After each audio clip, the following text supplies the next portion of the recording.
अल्हम्दुलिल्लाहि व कफ़ा वस्सलातु वस्सलामु अलैका या सय्यदल अंबिया'i वल मुरसलीन अम्मा बाद फ़अऊज़ु बिल्लाहि मिनश शैतानिर रजीम बिस्मिल्लाहिर रहमानिर रहीम रब्बी इश्रह ली सदरी व यस्सिर ली अमरी वहलुल उक़दतम मिन लिसानी यफ़क़हू क़ौली। दोस्तों, आज की अपनी इस वीडियो में हम शेख सादी की हक़ाइक़ बयान करेंगे, जिससे हमें पता चलता है कि आराम की कदर वही करता है जो किसी मुसीबत के अंदर फंस जाए। एक बादशाह एक अजमी गुलाम के साथ एक कश्ती के अंदर सवार हुआ और उस गुलाम ने पहले कभी भी दरिया के अंदर सफ़र नहीं किया था और ना ही कश्ती और पानी के अंदर की मसाइब से वो वाकिफ था। क्यों ही वो कश्ती के अंदर बैठा और थोड़ा सा फासला तय किया तो उसने रोना धोना शुरू कर दिया।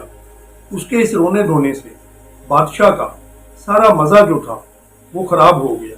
तो बादशाह बहुत ही परेशान हुआ कि ये खामोश हो जाए। कश्ती में एक दाना आदमी भी सवार था।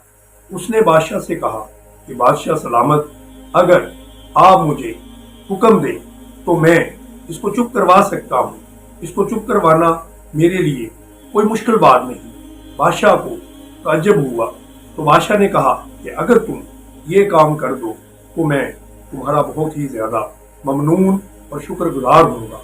उस दाना आदमी ने उस आदमी को, जो कश्ती में शोर मचा रहा था, कश्ती से निकाल के पानी में लोगों की मदद से फेंक दिया।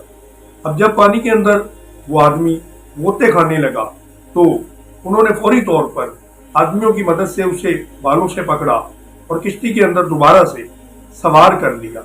अब कश्ती के अंदर सवार होने के बाद वो आदमी जो था, जो मुसलसल शोर मचा रहा था, वो एक सिमत में चुप करके बैठ गया और उसका रोना धोना मुकम्मल बंद हो चुका था।